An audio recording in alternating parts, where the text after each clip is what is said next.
তুমি সাত সকালে উঠে কি করছো বলো তো? কাজ কাম নেই নাকি? এই তো গিন্নি, কটা গাছ লাগাচ্ছি, বড় হলে ফল দেবে। সে তুমি যে রাজকার্যই করো না কেন, সেটা আমার দেখার দরকার নেই। ঝাড় দিয়ে দি, স্নান করতে যাব। তা গিন্নি, এত সকাল সকাল এত চটে গেছো কেন তুমি? না, চটে যাবে না। রান্নাঘরে একবার ঢুকে দেখো, রান্না করার কিছুই সরঞ্জাম নেই। ও আচ্ছা, তুমি এজন্য রেগে আছো? এতে রেগে যাবার কি আছে, আমি বাজার করে নিয়ে আসছি। তোমার মুরদ আমার জানা আছে। ওই তো নিয়ে আসবে কুচো মাছ আর কিছু সবজি, তাও ভালো নয়। এদিক ওদিক বাদ দিয়ে রান্না করতে হয়। তুমি ওইভাবে বললেই হবে নাকি? যেরকম বেতন পাই সেই অনুযায়ী তো চলতে হবে, না হলে সারা মাস আমাদের চলবে কি করে? তা সারাদিনই তো তোমার জমিদার মশাইয়ের কাছে পড়ে থাকো। গিয়ে বলো না বেতন কিছুটা বাড়াতে। আমি বললেই বেতন বাড়িয়ে দেবে নাকি? আরও তো অনেক সদস্য আছেন, আমার বেতন বাড়ালে সকলেরই বাড়াতে হবে। তাহলে সকলেরই বাড়িয়ে দিক, সবার ভালোই হবে। এই তুমি চুপ করো তো, পুরো গ্রামটিকে চালাতে হয়। আমাদের বেতন বাড়ালে সারা মাস গ্রাম চলবে না। আর তোমাকে বলে এসব লাভ নেই, তুমি বুঝবেও না। আমি তো কিছুই বুঝি না, তুমি সব জেনে বসে আছো। আমি বাজারে চললাম, প্রতিদিনের মতোই কুঁচো মাছ আর সবজি নিয়ে আসবো। তাতে তোমার খেতে ইচ্ছে হলে খেও, না হলে খেতে হবে না। হ্যাঁ, এখন তো বলবেই। বাবা আমার বিয়েটা যে কেন দিয়েছিল, জমিদারের সহকারী, অত টাকা পয়সা। টাকা পয়সা আছে না ছাই। আমি কি করব যদি গ্রামের অবস্থাই এরকম হয়? জমিদার মশাইয়ের পরই আমার স্থান, এর থেকে কত বড় মানুষ হব? কেন সহকারী হতে হবে? জমিদার হয়ে যেতে পারো তো, আয়েশ করে থাকবে। আরে বললেই কি জমিদার হয়ে যাওয়া যায় নাকি? কেন যায় না? আলবাত যায়। কি করে শুনি? সবাই আমাকে জমিদার মানবে না। জমিদার মশাইয়ের বদনাম করতে শুরু করো। সকলে যখন ছি ছি করবে, সকলে যখন ছি ছি করবে, তখন নিজেই ওই পদ ত্যাগ করবে। আর যেহেতু তারপরেই তোমার স্থান, তাই তুমিই জমিদার হবে। হ্যাঁ, বেশ বলেছ তো তুমি। আচ্ছা, আমি দেখছি কি করা যায়। এখন আমি বাজারে যাচ্ছি, হ্যাঁ। রবি, এই মাসে গ্রামের উন্নয়নে কত টাকা খরচ হয়েছে আর কত টাকাই বা রোজগার হয়েছে? গ্রামের উন্নয়নের খাতে বেশি খরচ হয় নাই, তার থেকে অনেক বেশি রোজগার হয়েছে এ মাসে। বাহ, এ তো ভারী চমৎকার খবর। হ্যাঁ কর্তাবাবু, সবই ঠিক আছে, কিন্তু হ্যাঁ, কি হয়েছে বলো? কিন্তু বলে থেমে গেলে কেন? প্রত্যেক মাসে বন্যা গ্রাম থেকে গম পাঠায়, আমরা টাকা দিয়ে কিনি, কিন্তু গত 2 মাস হলো তারা গম পাঠাচ্ছে না, বলছে নাকি ফলন ভালো হয়নি। ফলন ভালো হয়নি যখন তখন ছেড়ে দাও, যখন পাঠাবে তখন কিনে নিও। কিন্তু কর্তাবাবু সবই ঠিক আছে, গ্রামে যে আঠার অভাব দেখা দিচ্ছে, আঠার দাম এখন প্রায় আকাশ ছুঁয়ে গেছে। কি আর করা যাবে, কটা মাস একটু কষ্ট করে কাটাতে হবে। আমার বন্ধু হরপ্রসাদ পরিস্থিতি ঠিক করলে ঠিক কম পাঠিয়ে দেবে। আমাদের গ্রামের ধান ওই গ্রামে তাহলে নিয়মিত যাবে তো? হ্যাঁ, কেন যাবে না? ওদের গ্রামে সংকট চলছে, এই সময় আমরাই তো পাশে থাকব। আমাদের বিপদের সময় ওরা থাকবে, এটাই তো বন্ধুত্ব। আচ্ছা কর্তাবাবু, আপনি যেমনটি বলছেন ঠিক সেরকমটি হবে।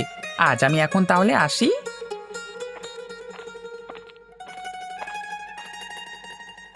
আরে কোথায় যাবে তুমি? বাড়িতে এসেছো, একটু চা খেয়ে যাবে না? আগে হ্যাঁ, আপনি আমায় মাফ করবেন কর্তামা, আমার একটু কাজ আছে তাই বেরিয়ে যাব।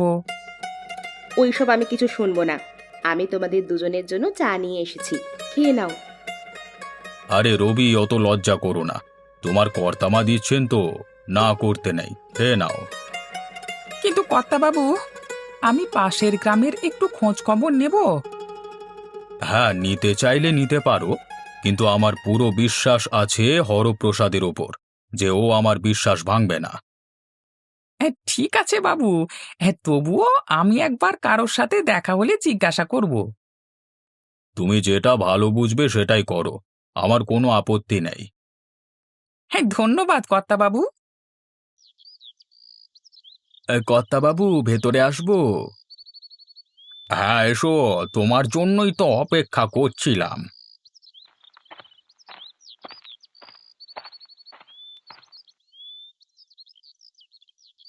আমার জন্য অপেক্ষা করছিলেন? কেন, কিছু কাজ আছে নাকি?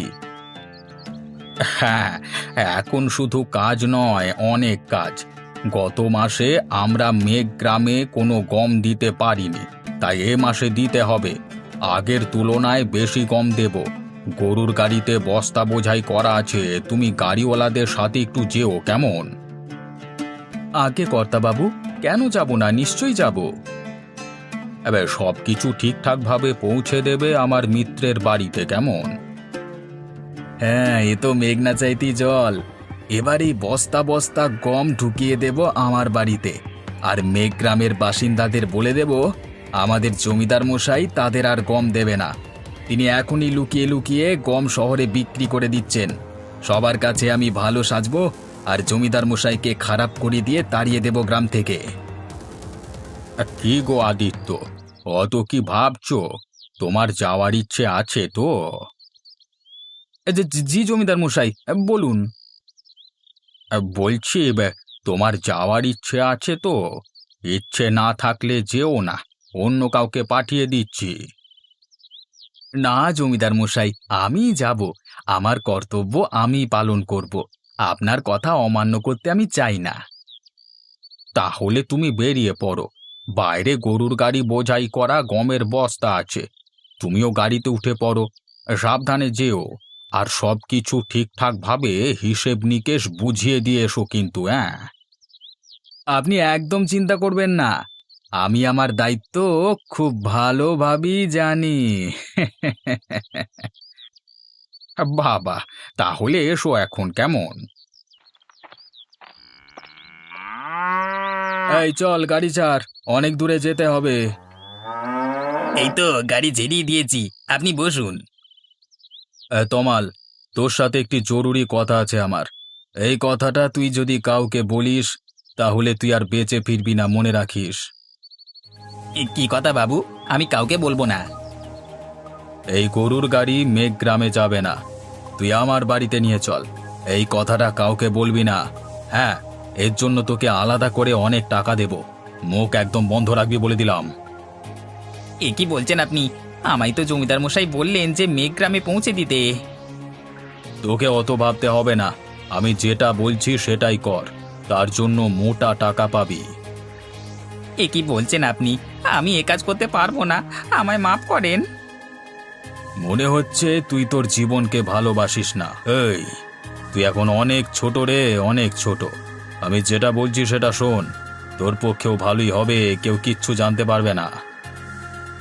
আচ্ছা বাবু, আমি আপনার কথা মতোই কাজ করব। আপনার বাড়িতে গাড়ি ঢুকিয়ে দিচ্ছি। এই তো ছেলে বুঝে গেছে দেখছি, হ্যাঁ?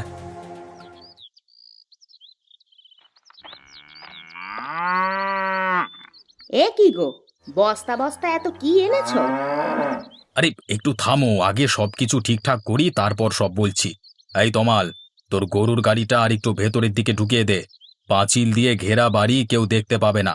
কালকে সকালে এসে গরুর গাড়ি নিয়ে যাস। আগে বাবু, আপনি যেমন বলবেন। এই নে ধর তোর কাজের বকশিস।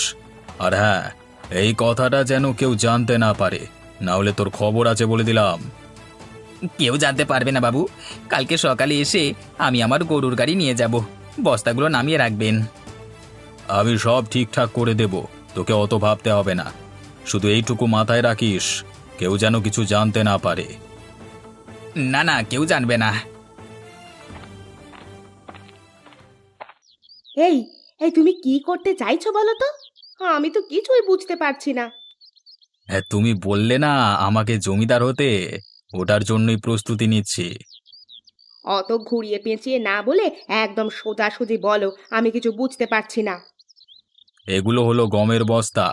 মেঘ গ্রামে পাঠানোর জন্য আমাকে দায়িত্ব দিয়েছিল হরপ্রসাদ জমিদার। কিন্তু আমি না পাঠিয়ে আমার বাড়িতে নিয়ে এসেছি। তাতে কি হয়েছে? তুমি কি করে জমিদার হবে, হ্যাঁ? আরে পুরো কথাটা তো শোনো। এবার আমি ওদের গ্রামে রটিয়ে দেব। আমাদের জমিদার আর তাদের গম পাঠাবে না। আর তিনি 2 মাস ধরে লুকিয়ে লুকিয়ে গম শহরে বিক্রি করে দিয়েছেন চড়া দামে। এরপর সকল গ্রামবাসী জমিদার মশাইকে ঘৃণার চোখে দেখবে, আর সেই সুযোগেই জমিদার হয়ে উঠব আমি। এ তো তুমি বেশ ভালো রকমই ফোন দিয়ে এঁটেছো। তোমায় আর জমিদার হওয়া থেকে আটকায় কে? শুধু দেখলেই হবে, মাথাটাও তো খাটাতে হবে নাকি? এখন চলো তো দেখি, আমাকে কিছু খেতে দাও, বেশ ক্ষুধা লেগেছে। হ্যাঁ হ্যাঁ, ভিতরে এসো, আগে খেতে দিচ্ছি।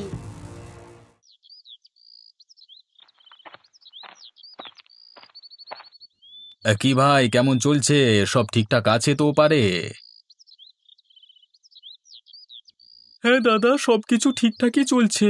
শুধু আপনাদের গ্রাম থেকে গম আসছে না তো, তাই আটার অভাব দেখা দিয়েছে। হ্যাঁ ভাই, আমাদের জমিদার মশাইয়ের জন্য তোমাদের এই দুর্দশা, বুঝলে বন্ধু? কেন দাদা, কি হয়েছে? হরপ্রসাদ বাবু তো খুব ভালো মানুষ। হ্যাঁ হ্যাঁ, জানা আছে কত ভালো মানুষ। তোমাদের কত বড় ক্ষতি করে যে দিচ্ছে তোমরা জানো না বন্ধু। কেন দাদা, কি ক্ষতি করেছেন উনি আমাদের? আমায় বলুন, না হলে যে বড় বিপদে পড়ে যাব আমরা। তোমাকে একটা কথা বলি, কাউকে বলবে না। আমাদের বন্যা গ্রাম থেকে তোমাদের মেঘ গ্রামে তো 2 মাস কম যায়নি। কেন যায়নি জানো? হ্যাঁ, গমের ফলন ভালো হয়নি, তাই জন্য আসেনি। এটাই তো বলেছেন হরপ্রসাদ বাবু। হ্যাঁ, আমি তোমাকে সত্যিটা বলছি। তোমাদেরকে যা বলেছেন সব বাজে কথা। হ্যাঁ হ্যাঁ, সত্যিটা আমাকে বলুন, কেন গম পাঠায়নি হরপ্রসাদ বাবু? আমি তো ওনার সহকারী, আমি জানি সত্যিটা, যেটা উনি সবার থেকে লুকিয়ে গেছেন। উনি এই 2 মাসে গম শহরে চড়া দামে বিক্রি করেছেন, তাও আবার লুকিয়ে, যাতে তোমাদের গ্রামের মানুষ জানতেও না পারে। তাই পাঠায়নি, এবারও দেবে না গম।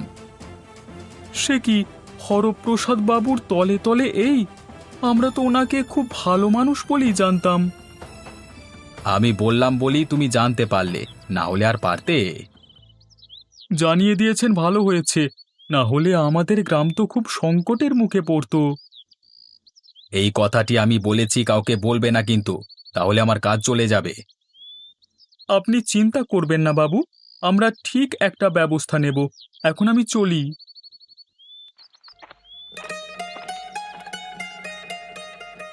হ্যাঁ গিন্নি, এবার আমার জমিদার পদে বসা একদম পাকা করে ফেলেছি বললেই হয়। কেন গো, কি এমন করেছো যে তুমি জমিদার হয়ে যাবে? হ্যাঁ, জমিদারের নামে পাশের গ্রামে যা বদনাম দিয়েছি না, এবার সবাই ছি ছি করবে। সবার চোখে ভালো সাজবো আমি, জমিদারের পদ পেয়ে যাব আমি। যাকগে, ঠাকুর ঠাকুর করে একবার যদি জমিদার হয়ে যেতে পারো, তাহলে আমাদের অবস্থার উন্নতি আর কেউ রুখতে পারবে না। এবারে যে চালটা চেলেছি না, আমার আর জমিদার হওয়া থেকে আটকায় কে? আমাদের সব স্বপ্ন এবার পূরণ হবে। আমরাও বড় মহলে থাকবো, ভালো ভালো খাবার খাবো। আরে হ্যাঁ হ্যাঁ, জমিদারেরা যা করে সবই আমরা করব। কর্তাবাবু, এবারে আমাদের ধান চমৎকার হয়েছে। অনেকটা পরিমাণ পাঠিয়ে দিয়েছি বন্যা গ্রামে। বাহ, ভালোই করেছো। আমার বন্ধুর গ্রাম বলে কথা, সাহায্য তো করতেই হবে। ছোটবেলায় আমার পরম মিত্র ছিল হরপ্রসাদ। কর্তাবাবু, কর্তাবাবু, একটি ভয়ঙ্কর খবর আছে কর্তাবাবু, ভয়ঙ্কর খবর। আরে আগে তুমি শান্ত হয়ে বসো একটু, তারপর কথা হবে। হ্যাঁ, বসা বসে ছাড়ুন, কি হয়েছে শুনুন। আচ্ছা আচ্ছা, তুমি বলো কি ভয়ঙ্কর খবর। সকালবেলায় নদীর পাড়ে গিয়েছিলাম। ওপার থেকে হরপ্রসাদ বাবুর সহকারী আদিত্যবাবু আমায় কি সাংঘাতিক খবরটাই না দিলেন। খবরটা কি? ওদের গ্রামে কি কিছু খারাপ ঘটনা ঘটেছে নাকি? সাহায্যের প্রয়োজন? না জমিদার বাবু, না, ওসব কিছু নয়।